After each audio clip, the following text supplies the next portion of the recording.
Shalom. Oke. Dari tadi kita membahas tentang apa yang Tuhan sudah berikan dalam hidup ini. Ini adalah seri dari ibadah yang sebelumnya. Dan kita sebagai dasarnya kita harus bisa membedakan antara agama Kristen dengan orang Kristen. Orang agama Kristen adalah orang yang senantiasa datang kepada Tuhan dengan titik memberi. Karena agama semuanya akan dimulai dari titik memberi. Orang Kristen yang sejati, dia paham bahwa hidupnya dimulai dari titik menerima bersama dengan Tuhan. Kalau kita mengerti itu, kita menjadi orang yang sangat dimerdekakan. Nah, di dalam prinsip ini, apa yang kemudian Yesus ajarkan, berkali-kali dia mulai ajarkan, dia mulai membangun narasi, pelajaran, prinsip the kingdom dengan siapapun yang dia jumpai. Dia tidak pernah bilang sama kita bahwa ada formula untuk ikut dia.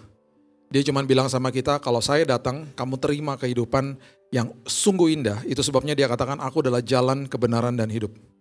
Jalan, kebenaran, dan hidup. Sama dunia dibalik. Saya mau hidup sesuai dengan keinginan saya minta dibenarkan atau saya akan benarkan diri saya, baru saya cari jalannya.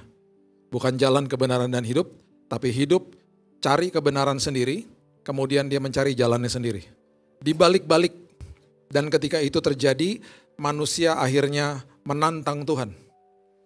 Dan jalan kebenaran dan hidup tidak populer sama orang-orang dunia, karena banyak orang menginginkan kepastian di awal. Sementara Yesus bilang begini, masuk ke dalam jalan ini, dan di tengah itu kamu akan memiliki kebenaran yang sebenar-benarnya. Kamu akan menemukan kebenaran itu. Dan kamu akan nanti punya hidup yang berkelimpahan di dalam saya. Saya sudah sediakan semuanya, saya sudah siapkan bagi kamu. Manusia gak mau. Manusia tolak, dan manusia bilang saya mau hidup sesuai dengan keinginan saya akan benarkan apa yang saya lakukan, dan saya akan cari jalannya sendiri. Prinsip ini merusak dan menggugurkan sebuah moral bangsa yang namanya the United States of America. Negara ini adalah satu-satunya negara di dunia yang didirikan di atas firman Tuhan. Kalau kita lihat deklarasi independen tahun 1776, itu firman Tuhan yang ada di dalamnya, di kandungan firman Tuhan itu banyaknya luar biasa. Negara yang didirikan di atas firman Tuhan, gugur kebenarannya. Karena tiba-tiba di awal-awal tahun 80 dan kemudian masuk ke dalam era 90-an, kelompok-kelompok yang pro-aborsi katakan kepada pemerintah, kami minta aborsi dilegalkan. Itu keinginan hidup mereka. Saya mau hidup sesuai sama keinginan saya, tolong benarkan. Dengan sangat bodohnya dibenarkan sama Kongres, dan akhirnya mereka memilih jalan kehidupan sendiri.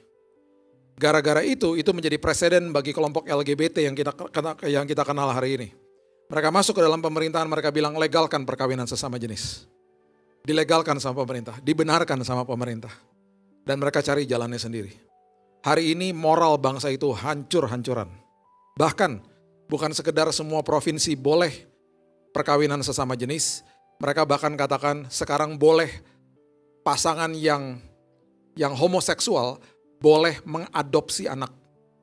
Bapak Ibu bisa bayangkan anak-anak dibesarkan di dalam keluarga yang dua-dua orang tuanya adalah pria atau dua-duanya wanita. Dan itu terjadi. Dan mereka bilang itu atas nama kasih. Dan itu merusak dan menghancurkan negara ini. Nah, itu sebabnya kalau kita mengerti itu, ya, kita mengerti prinsipnya bahwa Yesus datang bawa kehidupan yang berkelimpahan. Seringkali manusia nggak pernah mau terima hal seperti itu. Di dalam ranah agama pun, di dalam kekristenan pun, karena kadonya itu terlalu indah, ya. Sebagai orang yang beragama Kristen, kita seringkali ketika buka kado yang terindah itu kita bilang begini, nggak mungkin lah nih buat saya. Nggak mungkin lah nih buat saya. Jadi kita terus terjebak di dalam ranah agama, kita datang kepada Tuhan dengan semua ritual tata ibadah dan upaya kita berharap Tuhan akan jawab doa kita. Itu semuanya sah-sah saja ya, saya gak katakan itu salah. Tapi itu justru yang Yesus tegur Marta ketika dia mulai pelayanannya dari titik yang salah. Dia bilang gini, kalau bisa dinarasikan dalam arti bahasa Indonesia sehari-hari, dia bilang begini sama Marta, kamu pelayanan sah-sah aja. Kamu mau melayani saya, it's okay. Tapi titik kamu mulainya itu udah salah. Kamu harus mulai titiknya dari Maria. Kamu terima dulu dari saya. Kamu duduk dulu di kaki saya. Kamu terima dulu kehidupan yang berkelimpahan di dalam saya. Kamu penuh dengan semua apapun yang aku sudah siapkan bagi hidupmu. Kamu terima yang terbaik dari saya. Nanti kamu bisa memberikan yang terbaik. Dan akhirnya karena ini terjadi berulang kali. Dan akhirnya kita hari ini, kita harus bisa membedakan antara agama Kristen dan orang Kristen. Karena orang Kristen artinya pengikut Yesus. Orang agama Kristen banyak. Orang agama Kristen belum tentu dia orang Kristen. Karena orang agama Kristen banyak yang beragama Kristen. Agama nomor 1 di dunia kok. Bahkan 74-76 ribu orang setiap hari memeluk agama Kristen. Baik itu dari status kelahiran atau dia pindah agama. Itu data terakhir yang saya baca. Dan itu banyak di mana-mana begitu. Nah, orang agamawi dan semua agama, dia akan datang kepada sosok Tuhan yang lebih tinggi daripada dia. Dia akan lakukan semua ritual tata ibadahnya dengan berharap nanti dia akan diberikan sama Tuhan jawabannya.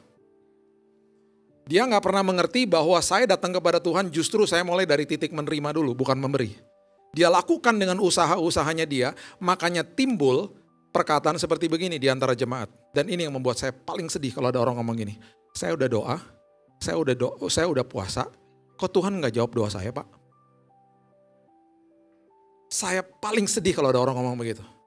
Bagi saya, orang yang ngomong begitu adalah orang yang tidak mengerti penyertaan Tuhan. Dan yang namanya penyertaan Tuhan itu seringkali nggak pernah dibahas. Karena orang agamawi akan berpikir dia harus melakukan ini dan itu supaya nanti Tuhan jawab doanya dia. Dia nggak pernah mengerti bahwa, ini ayatnya, Yohanes 15 ayat 1. Akulah pokok anggur yang benar, Bapakulah pengusahanya. Dan itu narasi yang terus dibuat sama Yesus. Dia katakan begini, ketika engkau terima saya sebagai juru selamat, otomatis kamu melekat kepada pokok anggurnya. Kamu melekat kepada saya. Kamu terima saya itu bukan dengan upaya kamu loh. Kamu datang dengan imanmu yang sebesar biji sesawi bahkan. Bahkan dalam kondisi yang kotor pun kamu datang kepada saya bersihkan kamu. Mana ada orang mau mandi terus seka-seka dulu. Yesus bilang begini, kamu orang berdosa, sini. Saya bersihin kamu, datang kepada saya. Karena sebelum kita memiliki kesempatan untuk mengasihi Tuhan, dia sudah mati bagi saudara dan saya. Di kayu salib ribuan tahun yang lalu. Betapa hebatnya, betapa mahalnya, betapa indahnya pemberian dia. Dan dia bilang sama kita, terima dong. Bahkan dia katakan, Yohanes katakan, tinggal dong di dalam kasihku. Dan itu susah diterima.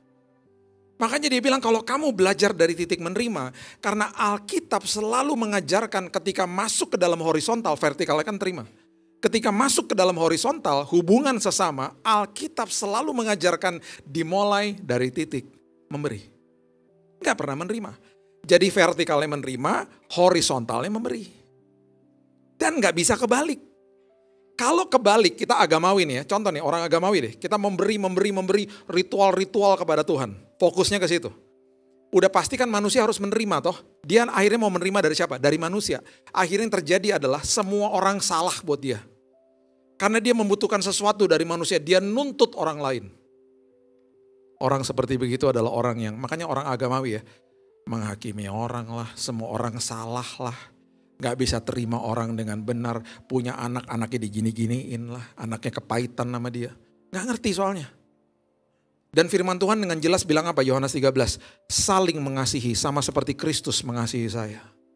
Terima dulu kasih Kristus baru kamu bisa mengasihi sesama. Itu yang Yesus bangun narasi seperti begitu. Dan akhirnya karena orang terjebak di dalam ranah agama, orang mulai ngomong begini, pelayanan dong biar kamu diberkati. Kalau ada orang ngomong begitu, tengking dia dalam nama Yesus. Itu perkataan yang sangat manipulatif dan perkataan yang sangat eksploitatif. Harusnya apa? Pelayanan dong. Karena terlebih dahulu Kristus telah mati buat kamu. Jadi ketaatan saya, pelayanan saya adalah penyembahan saya, buah daripada apa yang Tuhan sudah lakukan buat saya. Bukan untuk dapat berkat. Terlalu kerdil rohani lah kita. Nah ketika kita menerima dari Tuhan, belajar terima itu gimana sih Pak? Banyak orang tanya gitu. Kalau saya selalu kalau bangun pagi ya, ini yang saya mau sadarkan ke dalam diri saya. Karena pribadi yang paling sering ngomong sama kita dan paling sering mempengaruhi diri kita adalah diri kita sendiri toh. Jadi saya selalu bilang sama diri saya, seperti Daud berkata-kata kepada jiwanya sendiri, hai jiwaku, hai jiwaku. Dia ngomong sama dirinya sendiri. Saya bilang, Tuhan, terima kasih bahwa setiap hari kasih karunia Tuhan cukup buat saya. Terima kasih bahwa apapun yang saya lakukan tidak pernah sampai sedetik pun Tuhan tinggalin saya. Ketika saya terima Engkau sebagai juru selamat, Roh Kudus yang dimeterai di dalam sini tidak pernah tinggalin saya. Terima kasih Tuhan buat kasih-Mu yang tanpa syarat. Terima kasih buat kasih-Mu yang tanpa kondisi buat hidup saya. Saya belajar terima tiap hari. Ketika kita memposisikan diri kita seperti begitu, kita menjadi orang-orang seperti Yohanes. Yohanes selalu sebut dirinya murid yang dikasihinya. Kalau kita nggak ngerti, kita baca kitab-kitabnya Yohanes, kita bilang ini orang narsis amat sih. Bayangin kita kenalan sama orang, halo nama saya Billy, namanya siapa? Murid yang dikasihinya. Ih, apaan sih lo, agak lain deh kayaknya. Itu Yohanes. Dia nggak pernah sebut dirinya Yohanes, dia nggak pernah sebut dirinya aku, dia nggak pernah sebut dirinya saya, dia sebut dirinya murid yang dikasihinya. Dia lagi fokus sama kasihnya Tuhan kepada dia. Beda sama Petrus yang fokus sama kasihnya kepada Tuhan, jatuh toh dalam dosa. Yohanes enggak. Makanya satu-satunya murid yang memberanikan diri berdiri di depan kayu salib, memberikan yang terbaik dengan risiko mati dibunuh. Dari semua murid yang kabur ketika Yesus disalibkan. Satu menyangkal, satu menjual dia. Siapa? Yohanes. Memberanikan diri berdiri di depan kayu salib. Makanya dia tulis kitabnya bukan sinoptik gospel. Nggak serupa seperti Matius, Markus, dan Lukas. Beda. Coba lihat ya. Yohanes pasal yang ke-15 ayat yang ke-9. Coba lihat. Ayat yang ke-9. Seperti Bapa telah mengasihi aku, demikianlah juga aku telah mengasihi kamu. Ini kalimat yang keren, ini keren banget. Dia bilang ini, tinggallah di dalam kasihku. Yesus yang bicara didokumentasikan sama Yohanes. Stay in my love. Bahasa aslinya meno. Bahasa Yunani adalah bahasa yang menjelaskan Alkitab dengan sangat presisi. Tinggal di dalam kasihku. Ada 2 kali Bapak Ibu, ketika dia bilang begini, seperti Bapa mengasihi aku mengasihi kamu, tinggal di dalam kasihku. Ada 2 kali, 2 momen, ya semua kejadian di Alkitab itu ada artinya, bahkan secara simbolik, secara angka pun semua itu ada artinya. Nggak disembarangan ditulis Alkitab itu. Bahkan saling berkaitan satu sama yang lain, walaupun ditulis dalam kurun waktu 1400 sampai 1500 tahun, oleh orang yang berbeda-beda, dalam latar belakang dan kultur yang berbeda-beda. Nah, ketika dia tulis ini, ketika dia memberitahu kepada kita, ketika dia bilang Bapa mengasihi aku, 2 kali Alkitab mencatat ketika Alkitab mencatat bahwa ketika Yesus keberadaannya di bumi, dikasih tahu begini sama Bapa di sorga, inilah anak yang kukasihi. Yang pertama ada di Sungai Yordan, yang kedua ada di Gunung Hermon. Sungai Yordan adalah titik terendah, topografi terendah di Israel. Di titik itu, Bapaknya bilang waktu dia dibaptis, inilah anak yang kukasihi. Kedua kali Bapaknya bilang begitu, itu ada di Mount Hermon. Di 9.000 feet, itu titik tertinggi di Israel. Di titik terendah, titik tertinggi, dikasih tahu, aku mengasihimu. Yesus bilang sekarang, aku mengasihimu. Di titik terendah, titik tertinggi, aku mengasihimu. Kita juga harusnya begitu. Terutama kepada generasi berikutnya anak-anak kita. Titik terendah, titik tertinggi, aku mengasihimu. Bapak Ibu yang aku kasih dalam Tuhan, jangan pernah didik anakmu dengan begini-begini. Anak siapa kamu? Dia bingung. Anak elu kok nanya? Kalau anakmu buat salah, jadilah hamba, hati hamba. Dengan perilaku rajani. Berlututlah kalau perlu depan mereka kalau mereka masih kecil. Face to face bilang begini sama mereka. Apa yang saya bisa lakukan supaya kamu mengubah perilakumu, nak? I love you. Lihat, mereka akan bertumbuh di dalam kasih karunia. Makin bertumbuh di dalam kasih karunia, mereka makin takut sama Tuhan. Bukan takut ketakutan sama Tuhan, makin hormat sama Tuhan. Mereka makin gak mau buat dosa. Saya udah buktiin, saya udah lakukan itu kepada kedua anak saya berani ngomong begitu karena saya lihat hasilnya hari ini. Kalau mereka buat salah, jangan digini, ini Taurat. Anak siapa? Apa yang kamu buat? Memalukan orang. Saya gak pernah bilang gitu. Sampai kapanpun, nak, I'm so proud of you. Kamu mau ngapain juga, kamu tetap anak saya. Itu Yesus sama kita. makin dia gituin kita, harusnya kan kita sadar kita makin gak mau buat dosa kan. Karena menerima kebaikan Tuhan. Makanya kasih karunia bukan tiket buat dosa. Kasih karunia memerdekakan manusia dari dosa. Makanya Yohanes tulis, stay in my love. Tinggal di dalam kasihku. Terus dia bilang begini, jikalau kamu menuruti perintahku, kamu akan tinggal dalam kasihku seperti aku menuruti perintah Bapakku dan tinggal di dalam kasihnya. Bahkan itu sampai tinggal di dalam kasihnya jadi perintah. Karena Yesus juga tahu kalau kita buka kadonya terlalu indah, terlalu mahal, kita mungkin bilang begini, gak mungkin lah buat saya kasih karunia Tuhan.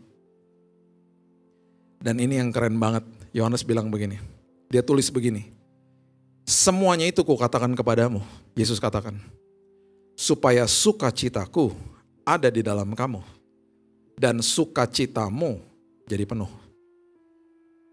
Oke, sekarang kita lihat apa yang Paulus tulis ya. Ditulis sama dua orang yang berbeda loh ini. Satunya Yohanes, satunya Paulus. Coba buka Galatia pasal yang ke-5 ayat 22 sampai 23. Galatia 5 ayat 22 sampai 23. Tetapi buah roh ialah kasih, sukacita, damai sejahtera, kesabaran, kemurahan, kebaikan, kesetiaan, kelemah lembutan, penguasaan diri toh. Dimulai sama apa? Kasih. Yang kedua apa? Barusan kita baca apa? Kalau engkau tinggal dalam kasihku, sukacitaku jadi sukacitamu jadi penuh. Oke ya, sekarang perhatikan ini baik-baik. Ikuti perlahan-lahan. Buah roh itu berarti pemberian Tuhan di dalam rohnya manusia. Karena waktu kita lahir baru, yang lahir baru rohnya. Bukan tubuhnya, bukan jiwanya. Tubuhnya tetap tubuh yang fana. Saya waktu lahir baru ngaca besoknya tetap aja gak ada rambutnya. Berharap tumbuh tapi gak tumbuh. Ya udahlah. Tubuhnya tetap tubuh yang fana. Oke, jiwanya in progress. Karena di dalam jiwa tuh ada pikiran, ada perasaan, ada emosi, ada kehendak, ada keputusan. Itu jiwa. Jiwanya sekolah kehidupan. Nah, jiwanya berarti sekolah kehidupan seumur hidup sampai Yesus datang. Oke. Nah, yang lahir baru kan rohnya. Jadi akhirnya buah roh itu ditempatkan sama Tuhan di dalam rohnya manusia. Apapun yang diberikan sama kerajaan sorga di dalam roh manusia yang merupakan buah roh tidak bisa dicuri sama iblis. Temannya sukacita yang seringkali kita salah artikan itu namanya happiness atau kesenangan atau kebahagiaan. Kesenangan itu letaknya di dalam jiwa manusia. Dan itu bisa hilang kapan saja. Tetapi yang namanya sukacita tidak bisa dicuri sama iblis. Paham ya? Itu perbedaannya loh. Dan Yesus bilang begini, itu buah. Jadi kamu tinggal di dalam kasihku, nanti akan timbul buahnya. Nanti kita baca sebentar lagi, Tuhan sendiri yang menimbulkan buahnya, namanya sukacita. Kasih, sukacita, habis ke sukacita tadi apa? Damai? Oke. Sekarang coba lihat Filipi pasal yang keempat, ayat 4-7. Filipi pasal yang keempat, ayat 4-7. Dimulai dengan apa? Bersukacitalah. Senantiasa dalam Tuhan, sekali lagi kukatakan bersukacitalah. Hendaklah kebaikan hatimu diketahui semua orang, Tuhan sudah dekat, janganlah hendaknya kamu khawatir tentang apapun juga, tetapi nyatakan dalam segala hal keinginanmu kepada Allah dalam doa dan permohonan dengan ucapan syukur. Perhatikan ayat yang ke-7. Damai sejahtera Allah, yang melampaui segala akal, akan memelihara apa? Hati dan pikiranmu di dalam Kristus Yesus. Damai sejahtera Allah yang melampaui segala akal akan memelihara hati dan pikiranmu di dalam Kristus Yesus. Kasih, sukacita, damai sejahtera. Urutannya persis. Yang tulis dua orang loh ini. Ada Paulus, ada Yohanes. Di dalam waktu yang berbeda. Kok nyambung? Karena sumber daripada segala sumber hanya Tuhan. Dan dia lagi kasih tahu sama kita, kalau kamu tinggal di dalam kasihku, kalau kamu belajar terima kasihku, kamu sadar bahwa saya sangat sayang sama kamu, itu akan menghasilkan buah yang namanya sukacita dan damai sejahtera. Temannya damai sejahtera yang letaknya di dalam jiwa manusia, itu namanya ketenangan. Ketenangan bisa hilang kapan aja. Damai sejahtera tidak bisa dicuri sama iblis. Makanya Alkitab gak pernah bilang begini, ketenangan yang melebihi akal budi. Oh gak ada, karena ketenangan letaknya di akal budi. Yang memelihara hati dan pikiran, bukan ketenangan. Yang memelihara hati dan pikiran, damai sejahtera. Makanya Yohanes 14 bilang apa? Damai sejahtera telah kutinggalkan bagimu, kata Yesus. Damai yang kuberikan bukan seperti yang dunia berikan. Yang dunia berikan adalah ketenangan setelah badai selesai. Yang aku siapkan bagi engkau adalah damai sejahtera selagi ada badai maksudnya. Jangan gentar, jangan takut hatimu. Itu maksudnya. Sekarang contoh deh. Waktu saya dirawat di rumah sakit tahun 2019 kena kanker darah. Di rumah sakit. Ada gak orang dirawat di rumah sakit senang? Gak ada. Gak ada orang dirawat di rumah sakit terus kita di posting-posting. Dikasih tuh temennya di WhatsApp group. Guys kesini ya bawa martabak. Gue seneng banget gue dirawat hari ini. Kita rayakan ya guys. Terus dokter datang setelah 3 hari. Udah Pak, Bapak boleh pulang. Jangan dok, aku seneng di sini. Gak ada. Gak ada orang di rumah sakit seneng. Udah mana bayarnya mahal, di rumah sakit pula. Saya senang gak di rumah sakit? Ya enggak lah, tenang. Mana bisa tenang? Saya ada di lantai kemo. Di sebelah saya orang kena kanker paru. Batuk 24 jam gak berhenti. Saya dengarnya mau nangis. Sampai saya tumpangin tangan di tembok, Tuhan sembuhkan dia. Besoknya suster masuk, batuk udah gak kedengeran. Suster, dia udah mendingan ya? Enggak Pak, dia meninggal tadi jam 5. Saya jadi takut doain orang. Itu lembah kekelaman saya loh. Pintu dibuka sama suster, pintu di seberang sana lagi kebuka juga. Ada ibu yang lagi di lantai jerat-jerit anaknya baru meninggal. Tenang, gak bisa lah.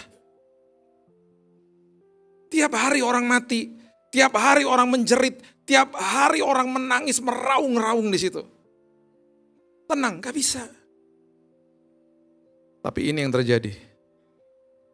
Kalau ada buah di dalam sebuah pohon, biasanya yang nikmati kan orang lain. Ada teman-teman saya datang ke kamar. Setelah 2 jam, 3 jam ngobrol-ngobrol. Mereka pergi, mereka meninggalkan saya dengan tangisan terharu. Mereka bilang gini, kalau ada damai sih Bill. Lu badan lu udah habis kayak begitu. Bill lu divonis mati 3 bulan, lu kok ada sukacita sih?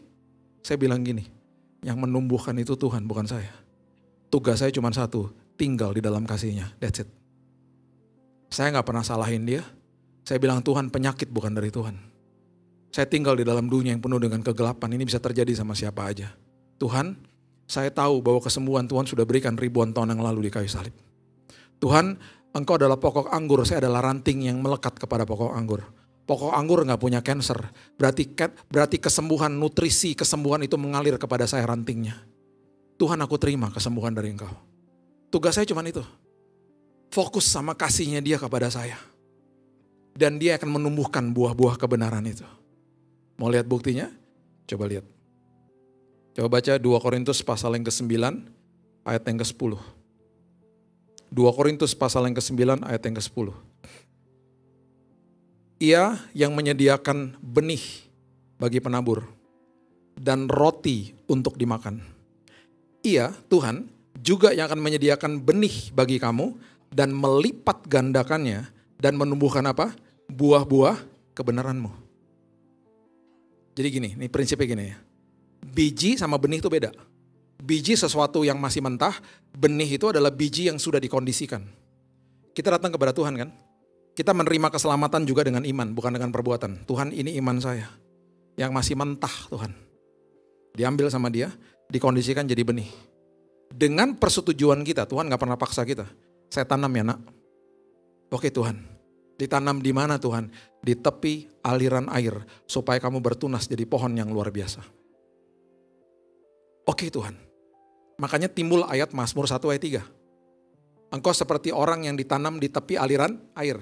Berbuah pada musimnya, daunnya tidak akan layu, apapun yang diperbuat Oh kita suka sama ayat itu karena ada bagian terakhirnya, apapun yang diperbuat berhasil. Yang penting gue jadi orang Kristen, apapun yang gue berbuat berhasil. Tiba-tiba gak berhasil, komplain marah-marah sama Tuhan. Orang agamawi kan begitu. Kecuali jemaat ICI ya, ini saya lagi curhat tentang orang lain ya. Orang agamawi akan kejar jawaban doa. Orang Kristen akan kejar penyertaan Tuhan selagi nunggu jawaban doa. Itu beda. Siapa? Saudara dan saya, seperti begitu. Ya. Orang agamawi akan kejar jawaban doa. Makanya banyak orang datang kepada saya ngomongnya kan begitu. Doain Pak, biar anak cepat dapat jodoh. Doain Pak, barang lagi ketahan di bea cukai loh Pak. Bisnis lagi seret Pak, tolong doain ya Pak. Tahu gak saya ngerasa apa? Tuhan dewa, saya dukunnya. Hanya sedikit orang termasuk jemaat ICI yang ngomong begini sama saya. Pak doain ya Pak, bisnis lagi seret, doain supaya saya kuat. Doain supaya saya berubah Pak, saya ini sombong Pak. Terima kasih Tuhan telah proses saya. Tolong supaya saya berubah. Orang agamawi ketika ditinggal sama pasangannya, doain Pak suami saya brengsek tuh orang Pak. Doain dia mati Pak. Doain Pak supaya dia makin sadar Tuhan hukum dia Pak. Itu ada loh orang ngomong begitu sama saya. Bahkan waktu lagi zaman COVID ada orang ngomongin, aduh Bill gue seneng banget. Kenapa? Temen gue yang nyebelin masuk ICU Bill karena COVID. Gue sumpahin mati itu orang. Ada yang ngomong begitu. Terus tiba-tiba dia ngomong gini, Bill doain ya Bill, dia udah pakai ventilator Bill tengah tunggu hari. Tiba-tibanya dia ngomong gini besok-besoknya, Bill gue sedih banget, kenapa? Temen gue yang pakai ventilator dia sembuh Bill. Sekitar tahun lalu dia ngomong gini, Bill lo tau gak temen gue yang waktu itu nyebelin, dia sekarang makin gemuk Bill. Dan makin nyebelin. Kenapa sih Bill orang-orang baik Tuhan panggil pulang, orang-orang kayak dia hidupnya lama. Orang nyebelin hidupnya lama supaya kita yang berubah, ada amin. Supaya kita bisa praktekkan kasih, karena kasih adalah keputusan bukan perasaan. Itu maksudnya. Jadi ketika masuk ke dalam prinsip-prinsip seperti begini, kita harusnya paham. Bahwa saya akan mengejar penyertaan Tuhan selagi saya menunggu jawaban doa. Karena di situ terjadi keintiman. Di situ terjadi perubahan karakter. Di situ terjadi yang namanya bertumbuh di dalam kasih karunia Tuhan. Kita suka ya dengan kata apapun yang diperbuatnya berhasil. Kita lupa di kalimat itu ada kata ditanam di situ. Bapak Ibu, ditanam itu letaknya di bawah tanah. 11-12 sama bangkai. Makanya iblis akan samperin kita ketika kita diproses. Habis pupus harapanmu. Oh dia gak tahu kita akan ditumbuhkan jadi tunas muda perlahan-lahan sama Tuhan. Karena kita ditanam di tepi aliran air kehidupan. Dan firman Tuhan bilang apa? Prinsip kita tinggal di dalam kasihnya toh. Jangan cabut dirimu. Jangan cabut dirimu, tinggal di dalam kasihnya. Dan firman Tuhan bilang apa? Berbuah pada musimnya. Saya waktu masuk ke rumah sakit, saya membutuhkan buah sukacita. Saya membutuhkan buah damai sejahtera. Yang menumbuhkan siapa? Tuhan bukan saya. Tugas saya cuma tinggal di dalam kasihnya, that's it. Jadi ketika masuk ke dalam musim-musim sulit dalam hidupmu, membutuhkan buah apa saja Tuhan yang menumbuhkan, tugas kita hanya tertanam di dalam dia. Dan ditanam itu gak enak. Dan ditanam itu sebenarnya prosesnya mahalnya luar biasa. Orang Jakarta harusnya paham perbedaan antara MRT dengan LRT. Apa gak paham juga? Dekat sini di Jalan Pramuka lagi dibangun apa? Ayo. Apa? LRT ya? Tuh, ya ini bener nih orang Jakarta. Masa teman saya ngomong gini, di dekat rumah lu itu dibangun MRT ya? L. Emangnya beda? Beda. M di bawah, L di atas. Oh gitu. By the way. Ini kabar baik nih. Bentar lagi akan terjadi groundbreaking. Oke? MRT kan sekarang dari Lebak Bulus, bentar lagi jadi sampai ke kota kan? Paham ya? Bentar lagi akan dibangun, rencananya itu dari Cikarang sampai Balaraja. Tapi ruas yang akan dibangun tuh adalah dari kira-kira Pulau Gadung sini Bekasi sampai ke Grogol. Ngelewatin Jalan Suprapto sini nih. Ada MRT ntar. Selesai 2031. Luar biasa ya. Kenapa saya tahu ini semuanya? Bapak Ibu sedang memandang calon menteri PUPR. Ya. Saya suka ngikutinnya soalnya. Kan Jakarta jadi maju kan. By the way ada teman saya dari Pemda bilang gini, Bill lu siap-siap dalam 30 tahun ke depan Jakarta gak akan stop membangun. Karena ngejar ketinggalan. Ya, jadi MRT di bawah mahal harganya. LRT di atas. Cepet gak? Cepet. Pancang rel kereta. Cepet, murah. Makanya mall-mall yang jual barang-barang mahal ada basementnya. Itu mahal dibangunnya. Beda sama mall yang jualan barang grosiran. Biasanya dia punya parkiran di atas. ITC kan di atas. Baru tahu ya. Oh iya ya, iya emang gitu. Karena dia jual barang murah, bangunnya juga harus murah, jangan mahal-mahal. Makanya apa yang ditanam, mahal prosesnya. Supaya bangunannya kuat. Supaya ditanamnya, makanya kalau ditanam agak sedikit lama, tenang aja. Supaya nanti ketika pohonnya tinggi, ada badai, kitanya tidak akan roboh. Karena akarnya kuat. Itu maksudnya. Berbuah pada musimnya toh. Daunnya tidak akan layu. Daun itu berbicara tentang kemuliaan, keindahan, kehebatan Tuhan yang terlihat sama orang lain. Dan Tuhan tidak suka ketika hanya terlihat luarnya baik, dalamnya nggak baik. Karena dimulai selalu dari dalam. Makanya pohon ara dikutuk. Ketika terlihat daunnya rindang, dalamnya nggak ada buahnya toh. Kenapa? Karena gini, catat ini baik-baik. Pohon ara itu selalu berbuah dulu, baru berdaun. Jadi kalau daunnya rindang, otomatis sudah harus ada buahnya. Ketika didapati tidak ada buahnya, dikutuk. Bukannya berarti Bapak Ibu dikutuk, enggak. Tuhan enggak mengutuk kita hari ini. Tapi itu gambarannya, itu gambaran orang yang munafik. Kelihatannya baik-baik aja, dalamnya enggak ada buahnya. Sama seperti orang kebanyakan datang di hari Minggu. Banyak yang munafik kecuali jemaat ICI ya. Sampai di parkiran, suami istri lagi bertengkar. Ibadah dulu, ntar kita lanjutin. Dia masuk ke dalam gedung gereja, semua shalom-shalom sama dia, bener gak? Shalom, shalom, lagi itu lagi bertengkar tuh. Shalom, shalom, gak diselesain. Dalam hati, tunggu lo nanti habis 2 berkat lo gue hajar lo dari mobil. Bener, 2 berkat disampaikan sampai mobil. Sampai mana tadi? Lo pikir gue lupa? Hah? Gak bisa dong begitu. Daunnya tidak akan layu.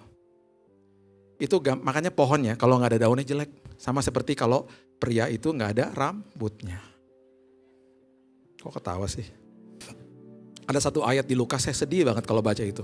Aku tidak akan membiarkan rambutmu jatuh. Saya pas baca, Tuhan, ini jatuh semua Tuhan.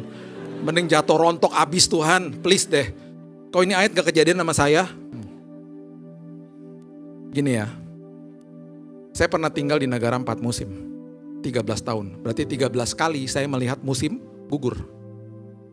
Musim gugur itu terjadi karena pohonnya itu harus preserve, harus simpan semua nutrisi buat masuk ke musim dingin. Semua nutrisi di stop sama dia. Ranting-ranting tidak dapat nutrisi, daunnya jatuh. Musim gugur. Berantakan kotanya. Pohonnya kelihatannya jelek banget. Lewatin musim dingin, ranting-ranting mulai disuplai nutrisi lagi. Timbul daun-daun yang baru. Musim semi. Jadi musim berganti, pohonnya ngikutin musimnya. Tuhan bilang apa? Musim berganti, daunmu tidak akan pernah layu. Karena nutrisi, kehebatan, kemuliaan, kuasa Tuhan terus mengalir lewat hidupmu. Baru ayat itu mengatakan apapun yang kau buat berhasil. Dengan kata lain, kata berhasil adalah engkau punya hikmat dalam hidupmu. Itu maksudnya. Saya tutup dengan, kita kembali ya ke Galatia 5 ayat 22 sampai 23. Saya tutup dengan ini. Galatia 5 ayat 22. Di awal tadi kan mengatakan kasih, sukacita, damai sejahtera toh. Perhatikan buah roh yang sisa 6-nya. Dikatakan apa? Kesabaran, kemurahan, kebaikan, kesetiaan, kelemah lembutan, penguasaan diri. Itu adalah tindakan kita. Dan gak mungkin kita bisa lakukan dengan kekuatan kita. Karena itu adalah buah roh. Tuhan yang menumbuhkan itu semuanya. Tuhan yang memampukan ketika tiba musimnya. Apa yang terjadi? Kemarin tanggal 27 Juni, ada sebuah rumah retreat toh. Di Sukabumi yang digerebek sama oknum-oknum. Dihancurkan jendela-jendelanya. Ada sebuah motor didorong sampai ke sungai. Ini yang saya baca ya. Mobil dihancurkan, salib dilempar-lempar. Akhirnya pemilik villa dapat hibahan uang 100 juta. Dan oleh dia berikan kepada masyarakat setempat. Bagi saya, orang ini, pemilik ini adalah orang yang terlebih dahulu mengalami kasih Tuhan dalam hidupnya. Sehingga dia sanggup mengasihi. Dan bagi dia, di musim ketika dia membutuhkan buah itu, Tuhan menumbuhkan buahnya. Sehingga apa yang dia lakukan dengan kesabaran, kemurahan, kebaikan, kesetiaan, kelemah lembutan, dan penguasaan diri. Dan buah selalu dinikmati sama orang lain toh. Saya begitu percaya, ketika ini berita viral kemana-mana, banyak jiwa terima Yesus sebagai juru selamat. Karena mereka lihat Yesus, mereka lihat kebaikan Tuhan, mereka lihat kasih Tuhan terpancar dari dia. Kunci cuma satu, kalau memiliki kasih Kristus, tinggal di dalam kasihnya. Dia akan menumbuhkan buah-buahmu pada musimnya. Daunmu tidak akan layu, Dan apapun yang kau perbuat, penuh dengan hikmat Tuhan. Berikan tepuk tangan kita kepada Tuhan. Terima kasih Bapa yang baik, aku mengucap syukur buat hari ini.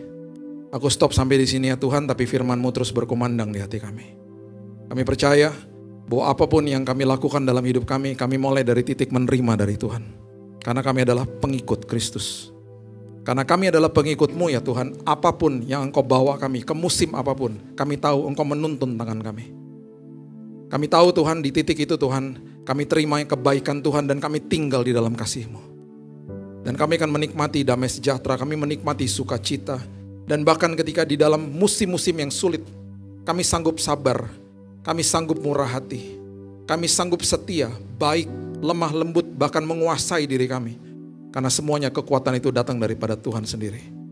Meteraikan firman-Mu ya Tuhan. Dan kami pada hari ini siap untuk jadi berkat-Mu, jadi kado bagi orang lain. Karena karakter Kristus terpancar dari hidup kami. Terima kasih Bapa yang baik, hanya di dalam nama Tuhan Yesus kami sudah berdoa dan senantiasa kami mengucap syukur. Kita sama-sama katakan amin. Tuhan berkati.